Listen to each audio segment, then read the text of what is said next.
So was this collective diplomatic barb against Russia necessary? Let's turn to our panelists. Joining us from Arlington is William Courtney, an adjunct senior fellow at the RAND Cooperation and the former special assistant to the U.S. President for Russia, Ukraine, and Eurasia.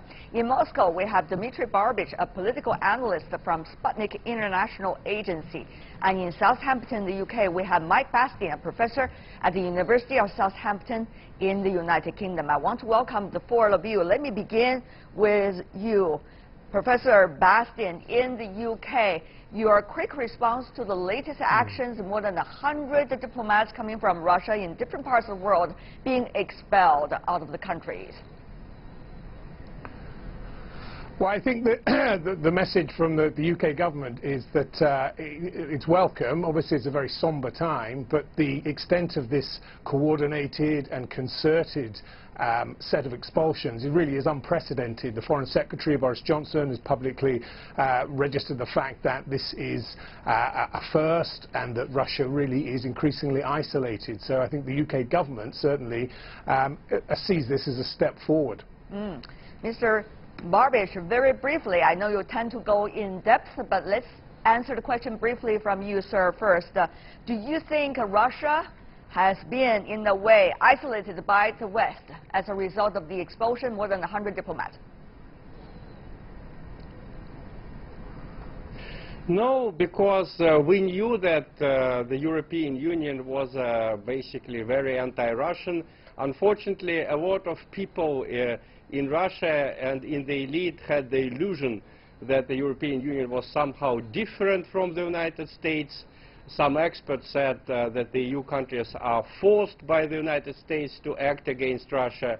I never shared these illusions. I said that the EU was an anti-Russian organization.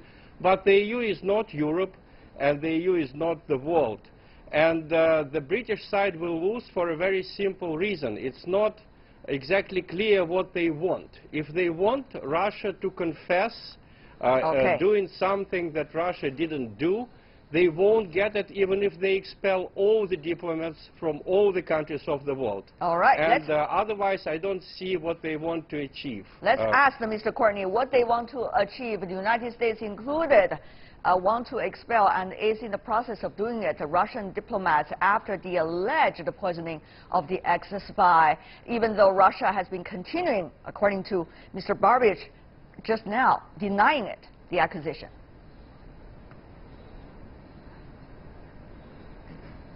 Well, this needs to be seen in a broader context. There have been several incidents in the last several years that have raised concerns in the West, from Olympic doping to Russia's invasion of Ukraine in 2014, to Russian political interference in the Brexit vote, the U.S. presidential election, and other elections in Europe, and now this. It's the accumulation of all these that have led to the strong reaction. Accumulation of it, and yet at the same time we see President Trump and President Putin have agreed not long ago that they are going to have a meeting with one another, eventually to work on different kinds of issues. How should we reconcile the two sides of this story, Mr. Courtney? Well, when leaders talk with each other, they often try to do this in a more positive framework. There is one important issue, and that is extending the Strategic Arms Limitation Treaty, the START Treaty.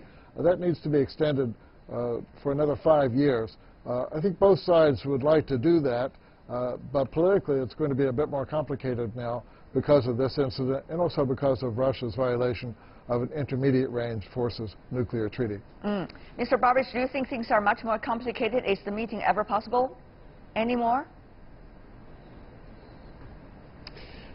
Well, I think it won't cut much ice. Even if this meeting takes place, it is clear that President Trump, contrary to the expectations concerned expectations of the American anti-Russian hawks, Mr. Trump is not in any way friendly towards Russia. And in a curious way, Mr. Courtney just contradicted his own words right now. He said that Russia was somehow involved in the election of Mr. Trump and in the Brexit vote, but we know that it is Mr. Trump who is now expelling the Russian diplomats. And it is Mr. Johnson, Boris Johnson, who was a supporter of Brexit, who is accusing President Putin of being directly involved in the poisoning. So what does it mean? Russia put in power the people who are insulting it in all possible ways? No, that's nonsense. Okay. The truth is that Russian interference never took place, neither in the Brexit nor in the American election. What about that counter-argument, Professor Bastian? Well, I'm listening to your Russian guest, and I have to say it's a little bit skeptical, to say the least. I hope there's a meeting between Trump and Putin soon. I mean, dialogue is the way forward. I suspect there won't be. I suspect the Russians now are in some sort of state, the leaders, some sort of state of shock. I don't think they expected this. I think many people in the West didn't expect this unprecedented, concerted reaction. So I think for 2 or 3 days we'll see rhetoric, but then we'll see a series, I'm afraid, of tit-for-tat expulsions on both sides. But Professor Bastian, what about that direction posted by the Russian guest earlier, which is Mr. Johnson? At the time, he was supporting the Brexit, and the accusation was Russia was meddling in the vote of whether Brexit or not in the UK. And now it is Mr. Johnson now trying to expel the Russian diplomats from the land of the UK. That counter-argument coming from Mr. Barbish in Russia. What do you say, Professor Bastian? Well, I say, again, I don't really think there's logic there at all. I think that the issue is, you know, what Boris Johnson says and what he does. I mean, he's not the most stable of foreign secretaries. So I think his views are limited. But there is increasing evidence of, as your American panelist said, a Russian involvement, very negative involvement in elections, democratically held elections and referendum, and cyber and social media interference going back many, many years, and indeed the assassination by Russian agents of former Russians in the UK, going back many, many years. There's a whole wealth of evidence out there now, which is very, very difficult for the Russians to argue against. And I'm afraid the word is isolated. They are more isolated than ever. We're going to have Mr. Barbish to counter-argue that, just to be fair. But before we do that, let's go to Mr. Courtney in the U.S. What about that argument coming from Mr. Barbish in Russia about the United States, particularly Donald Trump? He was elected as the President of the United States, and even though there were accusations that Russia was meddling in the election to put him there, and now he is expelling the Russian diplomat. So Mr. Barbish from the Russian side see a very skepticism over there about that accusation. Mr. Courtney, respond. A number of presidents, when they come into office, want to improve relations with Moscow. That's not a contradiction, if you will. President Obama, for example, wanted to do that when he came into office. What is interesting now, though, is to remember that U.S. foreign policy is not just the result of the views of the president. It's also a reflection of the views of the U.S. Congress, and U.S. allies in Europe have an influence on U.S. foreign policy. So what we should consider when we look at these expulsions is that U.S. Congress, U.S. allies, and President Trump all together have influenced that policy, and that policy enjoys bipartisan support in the United States. President Trump has been praised by both Republicans and Democrats for these expulsions. All right. Mr. Barbish, of course, your turn. Do you think both sides, both the UK and the United States, represented by the two gentlemen earlier talked, give enough evidence about Russia's involvement? Well, we haven't seen any evidence. I mean, there were no even pictures of Mr. Skripal in the hospital, in the press, published in the press. Let me remind you that the last time when we had this Russo-British scandal with Mr. Litvinenko, at least there were his pictures on his deathbed. Again, there was absolutely no evidence presented of the Russian involvement. I read the whole report compiled by someone named Lord Owen, and that report was ludicrous. It said that Putin killed Litvinenko because Litvinenko had pictures of young Putin having sex with underage boys when Putin was in the KGB school. That's baloney. All right. And as for the so-called division of powers in the United States is ruled by an ideology, an ultra-liberal ideology which unites both the mainstream press, the Congress, and unfortunately now it's subjugated also the President of the United States. They are all saying the same thing in the same words. Okay.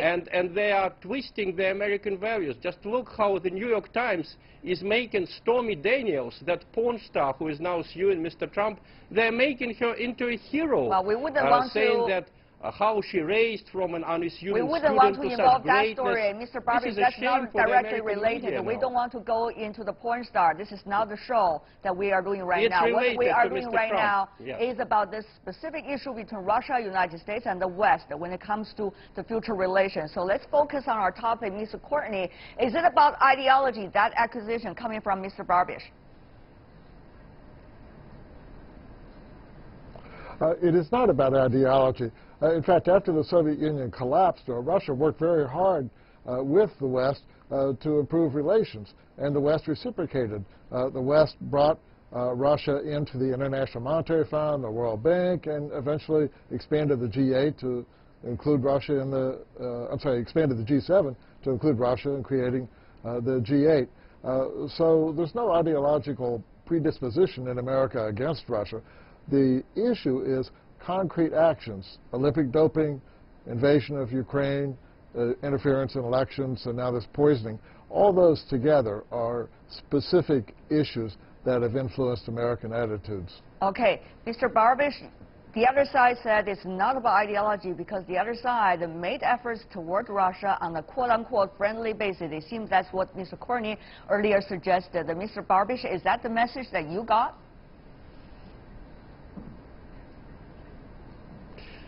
Well, unfortunately, I can't see how Russia benefited from being included in the G8, for example. G8 was a group where Russia was in minority, and Russia was used as a whipping boy by the other 7 members. We have absolutely no desire to join the G8 again. I don't understand what invasion of Ukraine Mr. Courtney is talking about. The eastern regions of Ukraine just didn't recognize the so-called peaceful regime change in Kiev, which the United States helped. During that peaceful regime change, 35 policemen died. All right. And of course it was not peaceful. So what's going on in Ukraine is a civil war, which the United States does not understand. As for the other scandals, such as the Olympic doping and other ones, we now see that the American press can make miracles twisting reality. That's why the story of Stormy Daniels is so actual. She was made into a hero from a porn star. In the same way, the United States press can present very honest, very good countries as villains, and vice versa. Okay. Very villainous countries as good boys. A lot of analogies So over there the being used. Whether fair or not is really to the judgment of our audience from all over the world that are listening to this conversation. Professor Bastian, let me direct my question to the other thing, which is, will the so-called united actions by quote-unquote the West, even though I hate to use that phrase because it's very general, though, will that become the start of, once again, the united front of the West, which has been quite divided over the past few years, to say the least? I don't think so. I mean, what happens next is going to be rather unclear because we're in uncharted waters, but certainly nobody wants an escalation, some sort of trade war, some sort of Cold War, especially the Russians. So I don't think this is necessarily the start of far worse things to come. I think what the Russians will do over the next few days, I think they'll be very quiet, they'll take stock, and I think quite basically they will, and they deserve to, eat humble pie, and then they will come out in a very conciliatory tone. So I don't actually think that there's going to be an escalation of any sort. The only threat of some sort of trade war, really, I'm afraid, is coming from the Americans. All right, and Mr. Barbish, sitting down there quietly eating a humble piece of pie, is that what Russia's going to do? Nothing like that will happen. If you could only see how enraged the public opinion is. I mean, if the idea of the authors of this provocation in London, if the idea was to make Putin look bad in the eyes of the population, they achieved the opposite result. That's why 76% of the voters voted for Putin at the last election. This is better than his previous result. Why? You know, as one of the voters tweeted, I didn't plan to go to the polls, but Theresa May forced me. You know, the West should remember its own wisdom. There is a very wise American saying, all politics is local. It is much more important for President Putin to be popular at home than to have a nice image in the UK or in the United States. And with the kind of mainstream press that the UK and the United States have, it's impossible to look good there. Okay. So all politics is local, and in local politics, Putin is winning. Expect not a humble pie from him, but some real response. Okay, real response. We don't know what exactly that would be. Mr. Courtney, do you have any idea what that would be? First of all, are you prepared, quote unquote, for that? Secondly, when we talk about the Russian president, he is coming into the office now, more than 70%, as Mr. Barbish just mentioned. Very strong mandate, it seems, coming from the voters. Will this give him further boost in his political position? Is that what, let's just say, people like you would like to see, but will that be the result eventually? Mr. Courtney. So the election that he won on March 18 was not a free and fair election. His main credible opponent, Alexei Navalny, was prevented from running. Nonetheless, it is fairly clear that most Russians do see Vladimir Putin as their president, as their legitimately elected president.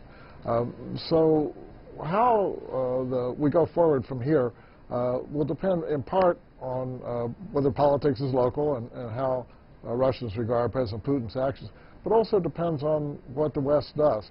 If the Russians retaliate again against the Western expulsions of Russian diplomats, then there are likely to be consequences from the West as well. You know, Russia has some important issues it needs to deal with. Critically, the economy is stagnating or sluggish at best.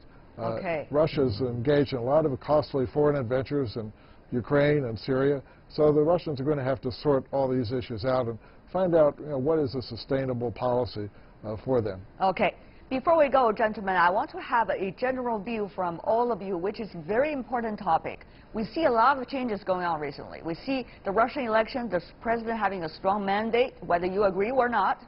Secondly, we see the United States, its economy, even though picking up, but it's figuring out some ways to have some trade disputes with other countries, the European countries, China, and some of the others. We also see the UK economy not necessarily bouncing back, and the Brexit is also big topic troubling the nation. So are we seeing all of these political fights on so-called international fronts in order to quiet the dissatisfaction back at home? Gentlemen, I want to have your view before we wrap up. But briefly from you, first of all, Professor Bastian. Well, yes, I think so. I think your question is a very good one. We're seeing a lot of troubled times, and the ordinary people really are the ones who suffer, not the political leaders. So the way ahead looks unclear. I'm the eternal optimist. I think good can come out of this, and I think Russia will take a good look at itself and change. Well, the UK does too? I think so. I mean, everybody's around the table, and everybody needs to take into consideration others' views. So there needs to be compromise, most definitely, yes. All right, Professor, Mr. Barbish, very briefly. Well, I think the end result is a general weakening of the ultra-liberal globalist ideology that I just described. The world is seeing that the alternative models which China and Russia represent are actually quite capable to compete. Now I think the last illusions about civilized Europe and the European Union are gone in the Russian public opinion, at least. So we have a much more clear picture. We know what to expect. That means we can expect anything from the West. And we shall draw our lessons. Next time, we won't be even surprised when we see unpredictable steps from the West. All right, Mr. Courtney, only 30 seconds left for you, sir. Go ahead. Okay, despite tumultuous times in some respects, global economic growth is quite high. Western economies, European, U.S. economies are growing strongly. There's never been more Western unity in recent years, particularly after the Russian invasion of Ukraine in 2014. Europe and America Right. have both supported sanctions, and now again we see Western unity on the Skripal poisoning. Certainly very different pictures that from different gentlemen about where our world is and where are we heading for. Well, we're just going to settle with that there are a lot of differences among the three of you gentlemen. But for now, I want to express my appreciation for coming to our show and express your insights. William Courtney coming from the United States, Dmitry Barovich coming from Russia, and Mike Bastin from the UK. Thank you so much. Really appreciate it. Thank you.